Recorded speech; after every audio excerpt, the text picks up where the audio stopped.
De bajo perfil, Augusto Rodríguez Ballesteros es quizás el colombiano que más conoce al presidente de Colombia, Gustavo Petro. Se conocieron durante la desmovilización del M-19 a principios de los años 90 y desde allí Rodríguez se convirtió en el guardián detrás del poder de Petro. Augusto es ingeniero químico de la Universidad Nacional y es reconocido en la izquierda por su ingenio y creatividad. No en vano fue el cerebro detrás del famoso episodio en el que el entonces candidato presidencial de la Alianza Democrática M-19, Antonio Navarro, interrumpió abruptamente un debate entre Ernesto Samper y Andrés Pastrana, moderado por el veterano periodista Yamid Amad, quien no disimuló su ira. Hola, Antonio. Doctor, ¿quiere sentarse, Antonio? Por favor, quiero que interrumpimos un momento el programa, por favor, vamos a comerciales. Augusto utilizó sus contactos en ACO TV, sindicato de Inravisión, para entrar a Navarro a los estudios disfrazado con un bigote y una peluca. Rodríguez construyó también, con sus amigos de utilería de ACO TV, el famoso elefante de tela y espuma cargado con mogollas que en pleno proceso 8000 se paseó por la Plaza de Bolívar para llevar a la realidad aquella frase del arzobispo de Bogotá, Pedro Rubiano. Entre 1998 y 2010 fue clave para conseguir las pruebas con las que el entonces congresista Gustavo Petro denunció los nexos de la política con el paramilitarismo. ¿Qué fue lo que hicieron los congresistas al pactar con el paramilitarismo? Llevo 25, casi 30 años casi al lado del doctor Petro. He trabajado todos sus debates, sus investigaciones contra el paramilitarismo, contra la corrupción, de manera anónima. Fue la época en la que no tenía escoltas y en la que sus apariciones en público se resumían a estar en la cabina de sonido del Congreso durante los debates de su jefe. No recibo regalos, no recibo homenajes, cosas despampanantes, nada de eso, ningún tipo de... No, es mi forma de ser. Toda la vida fui anónimo. Siempre ha sido invitado de honor a las reuniones más importantes en la carrera de Gustavo Petro, donde se limita a escribir notas en libretas, garabatos que solo el presidente de la República sabe descifrar.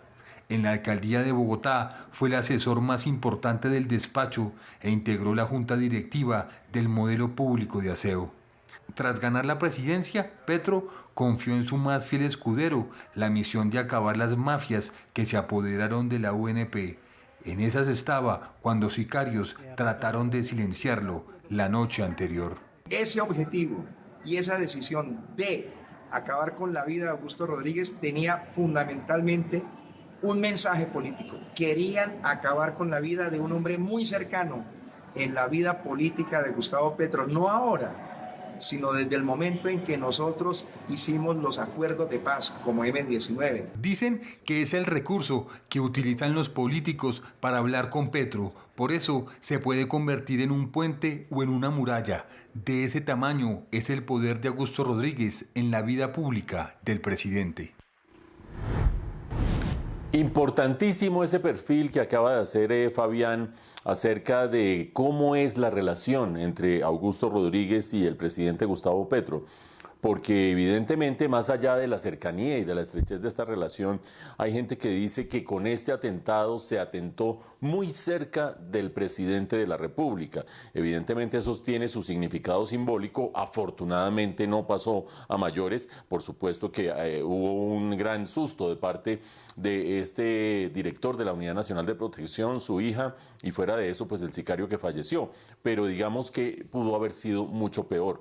Pero quizás no sea ese vínculo político necesariamente el que dio lugar a este atentado. ¿Por qué? Ustedes han oído las mismas declaraciones del doctor Rodríguez diciendo cómo al llegar a la Unidad Nacional de Protección se encontró con esos carteles prácticamente de corrupción.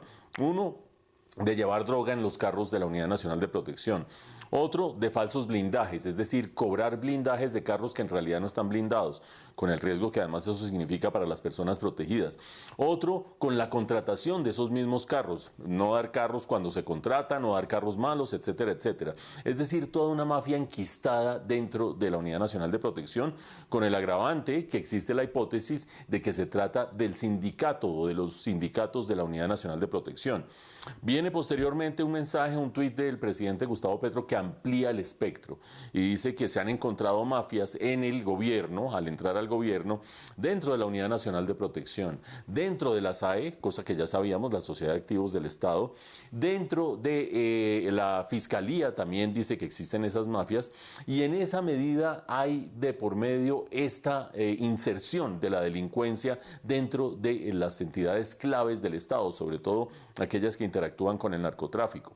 Punto número 1, habrá que ver si esta lucha, muy valiente por el momento, solidaria de parte del presidente Gustavo Petro, que lo invita incluso a quedarse en su casa, cosa que no deja de ser un esfuerzo estéril porque tenía que invitar a mucha gente a quedarse en la casa de Nariño para protegerla, pero habrá que ver si esta lucha finalmente triunfa en contra de estas mafias enquistadas hace tanto tiempo en estas entidades del Estado. Pero segundo punto, hay gente que también se pregunta qué sentido tiene esa lucha feroz contra las mafias, muchas de ellas del narcotráfico enquistadas en el Estado, simultáneamente se está haciendo permisivo con el mismo narcotráfico mediante los movimientos de la paz total y mediante las leyes de acogimiento a la justicia. Paradojas que se dan en un momento histórico complejo de este país y que están el día de hoy simbolizados en esta cara y en este caso del doctor Augusto Rodríguez.